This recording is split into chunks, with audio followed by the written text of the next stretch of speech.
The Large Hadron Collider lies in a tunnel below the border between France and Switzerland. A magnetic field 100,000 times stronger than Earth's bends the paths of charged particles emerging from high-energy collisions.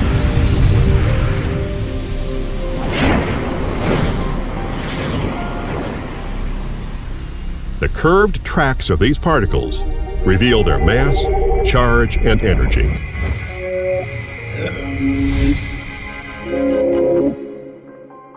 Meanwhile, high above our planet, Earth's magnetic field deflects charged particles coming from the sun and outer space. What is this invisible force that controls charged particles moving near the speed of light, directs the flow of matter in the cosmos, and creates a magnetic cocoon protecting life from the sun's deadly radiation?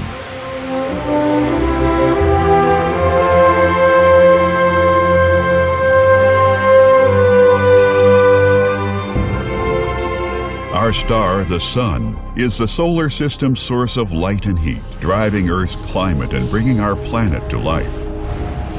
Magnetism channels the paths of hot ionized gases climbing upward from the Sun's visible surface. These sunspots look harmless, but most of the Sun's dramatic and potentially lethal eruptions begin in these active regions.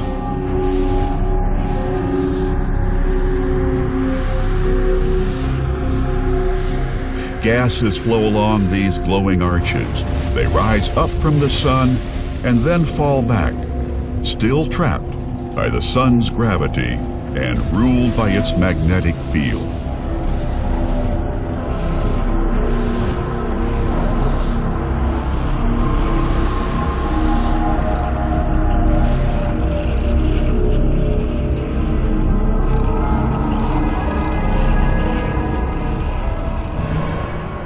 The sun's magnetic fields get tangled. Usually, the sun's gravity pulls these prominences back to the sun. But if the magnetic field is twisted enough, the arches can break, releasing streams of hot gases into space in a CME, or coronal mass ejection. If this CME is headed toward Earth, a violent blast of charged particles will slam into our protective magnetosphere in a day or two.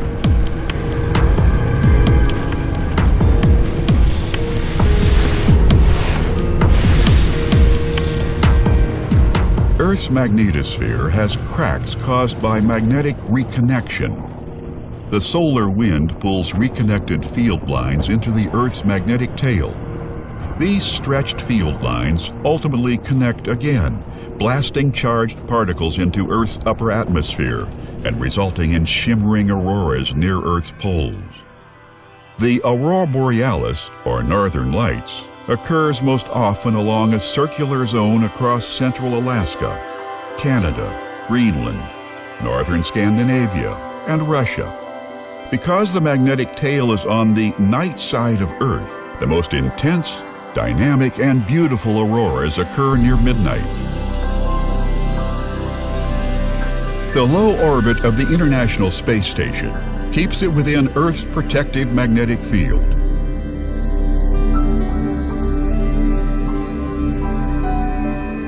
In early 2016, astronauts gathered in the cupola, their favorite place to watch the Earth below.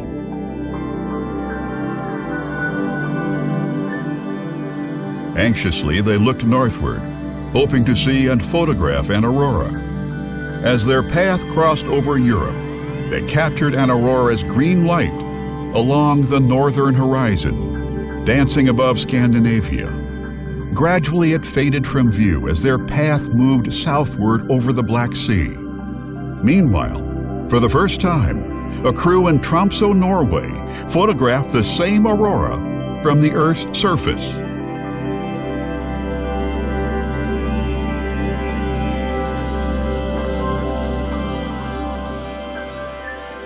The aurora is a mysterious and unpredictable display of ghostly lights in the night sky, an eerie sign that our planet is electrically connected to the sun.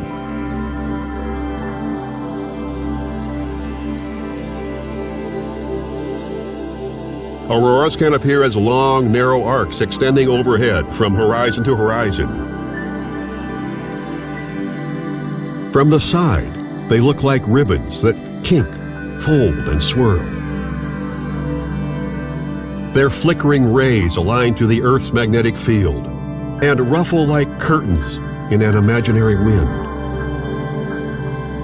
They can also spread out like a heavenly crown, engulfing the sky in a misty veil.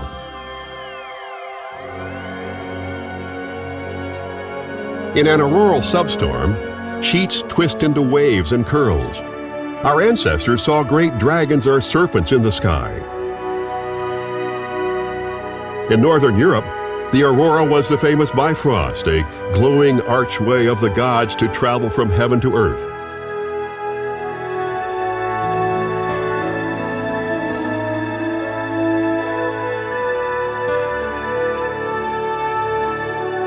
In America, there were spirits carrying lanterns as they sought the souls of dead hunters.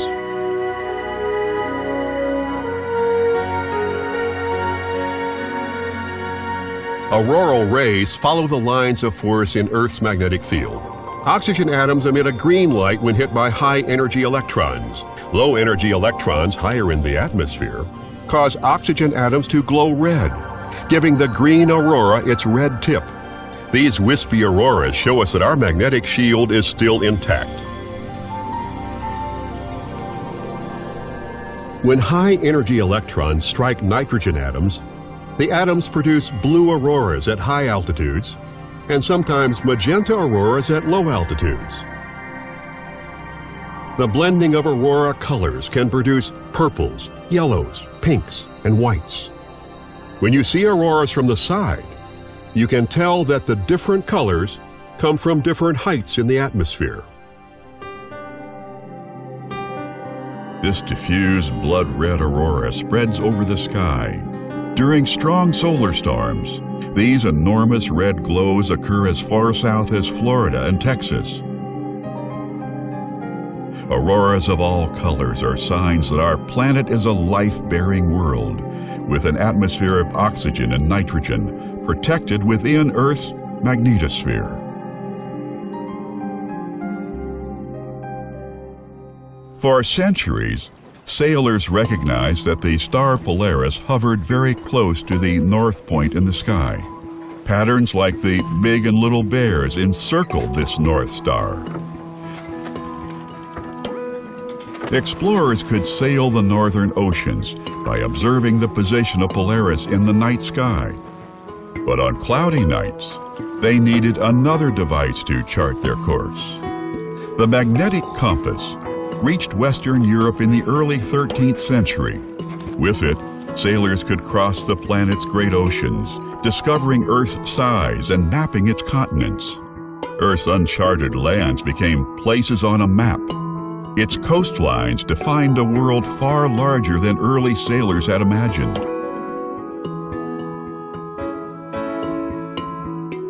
The generator of Earth's magnetosphere lies deep in the planet's core. Here, currents of liquid iron rise and turn with the Earth's rotation. The resulting electric current in the moving molten iron generates Earth's magnetic field. This field, in turn, reinforces the currents that created it. The result is a geodynamo, giving Earth its magnetic shield. This geodynamo turns Earth into a large bar magnet with north and south poles. We can see a bar magnet's magnetic field by dropping iron filings on a piece of paper above the magnet. The filings line up with the direction of the magnetic force. Earth's magnetic field has these same lines of force connecting its north and south poles. Creating this global magnetic shield required special conditions.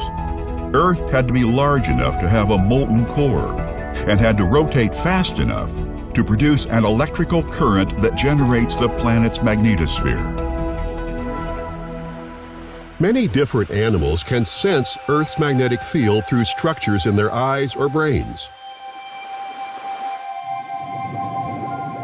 If fish swim along the direction of Earth's magnetic field lines, they sense nothing. But if they swim across the magnetic field, they can detect a tiny electrical force. This force guides them as they migrate north and south during the year.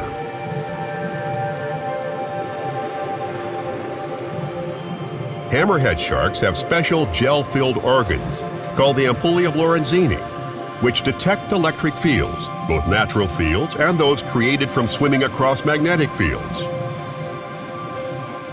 Sensitivity to magnetic fields helps sharks and other fish swim in straight lines across the open ocean.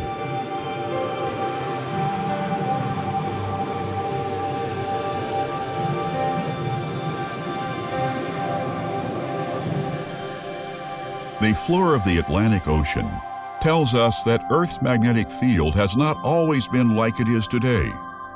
A ridge runs from north to south in the Atlantic Basin. Here magma flows upward, spreads out, and turns into iron-rich rock. Like iron filings, the iron atoms in this rock are oriented to Earth's magnetic field at the time the rock hardened.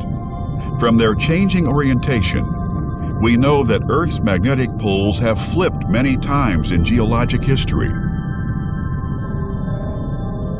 Currently, Earth's magnetic field is decreasing in strength each decade. There could be a reversal of Earth's magnetic poles soon, perhaps in the next 1,000 years. Our advanced civilization depends on electromagnetic fields in communication, transportation, electricity production, and power distribution. When the poles flip, the Earth will be temporarily without its magnetosphere. Astronauts and aircraft passengers could be grounded because there is no magnetic shield to protect them. The next magnetic pole reversal may be destructive and deadly.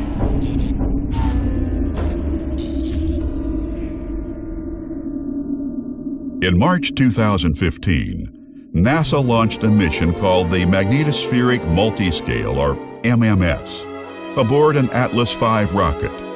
Its mission is to observe the conditions that allow charged particles to penetrate Earth's magnetic shield. The main engine start. 3, 2, 1, 0.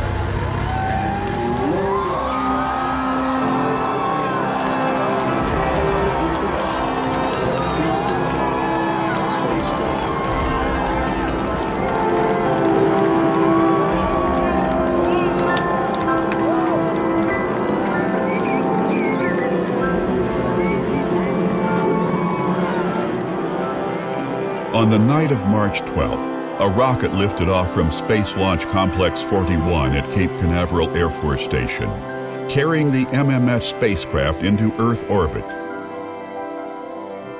The Magnetospheric Multiscale mission requires 4 identical spacecraft working together to provide the first 3-dimensional view of magnetic reconnection, a poorly understood process happening in Earth's magnetosphere and also on the Sun and throughout the universe.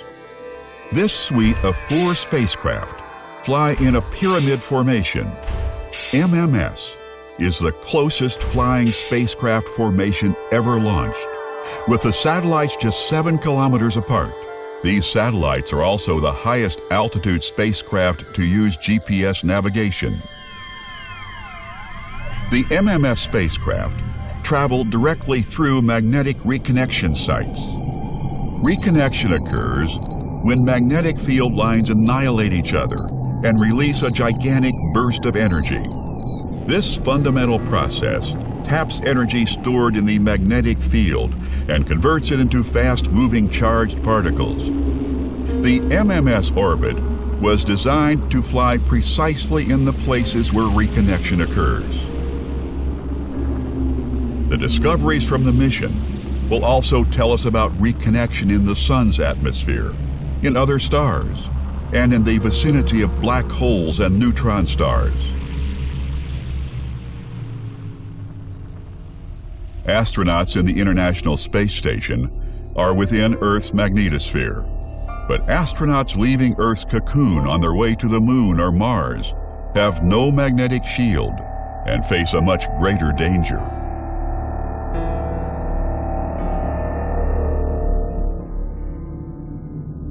From 1969 to 1972, the United States sent 21 astronauts beyond Earth's protective magnetosphere. These Apollo missions were scheduled for a time of minimum sunspot activity when the solar wind is weakest. Yet on August 2, 1972, the sun produced 3 powerful flares in a span of 15 hours. The Apollo astronauts in their command module would not have survived if this flare had come 4 months earlier during Apollo 16 or 4 months later during Apollo 17. Apollo astronauts on the moon's surface were in sunlight and even less protected than those in the command module.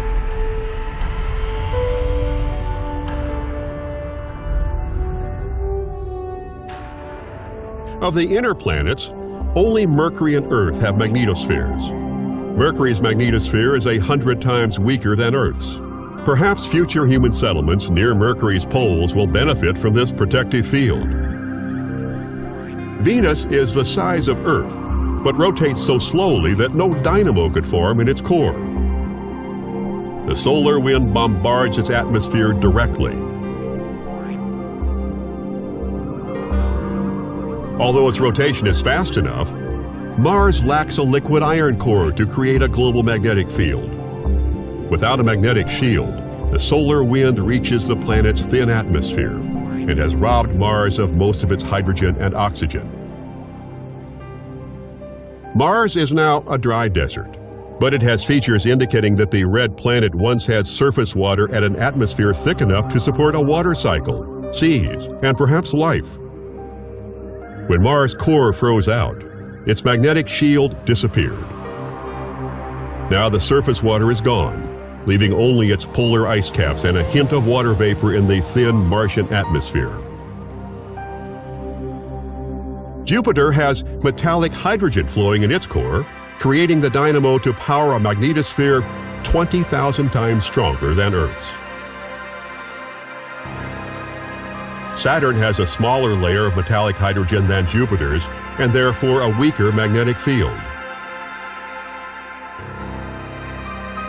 Uranus contains both gases and ices of water, ammonia, and methane. Although this planet rotates on its side, its tilted magnetic shield protects like the other giant planets. Neptune's magnetic field is also strongly tilted, resulting in a lopsided magnetic shield, with its poles occasionally exposed to the solar blast. This is just the beginning of our quest to find magnetic fields beyond our solar system. We can detect the effects of magnetic forces in wavelengths beyond our vision. Arrays of radio telescopes working together pick up radio waves from charged particles accelerated by magnetic fields far beyond our solar system.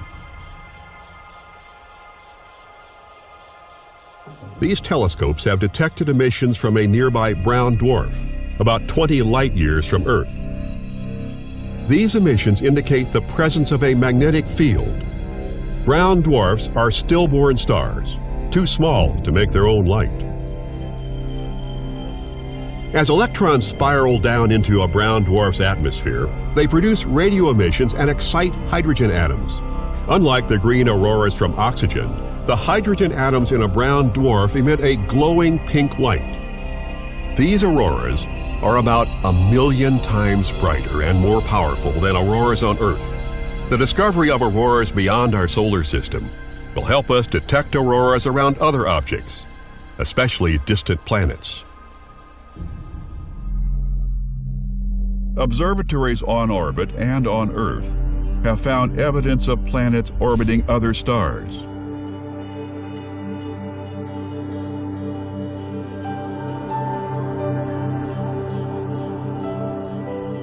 We need to be able to detect magnetic fields at interstellar distances to identify which planets could have conditions suitable for life.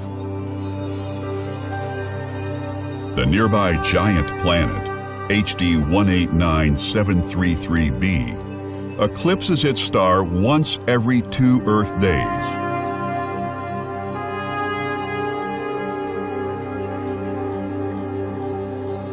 When this happens, We see a dip in the star's light caused by the bow shock of its magnetic field, and another dip caused by the planet. This is our first discovery of a magnetosphere around an extrasolar planet. We live in the disk of a barred spiral galaxy of over 200 billion stars. Its spiral arms stretch around us, creating the hazy Milky Way band. Our galaxy's appearance changes dramatically when we observe only the polarized radio noise, scattered by dust grains and oriented by the galaxy's magnetic field. Loops and arches show the direction of the magnetic field lines that outline our galaxy's spiral arms. The dark band marks the center of the galactic plane.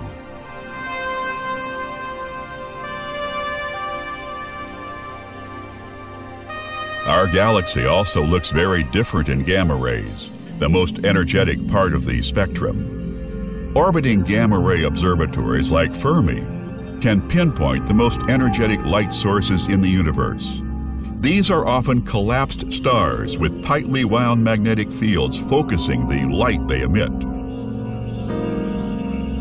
The Crab Nebula is the remnant of a supernova explosion that humans saw almost 1,000 years ago. Deep inside the nebula lies the star's rapidly spinning imploded core. Here, an intense magnetic field focuses radiation at the star's magnetic poles, producing a beam of radiation sweeping across space like a lighthouse beacon. Here, the star's magnetic field contains and directs the flow of charged matter. Auroras crown our home world. They promise that our magnetic field still shields us from deadly solar storms, as well as cosmic rays from faraway supernovas. Within our protective cocoon, life has flourished, evolving into more complex forms, and finally giving rise to sentient beings, aware of the magnetosphere, which surrounds and protects the life-bearing Earth below.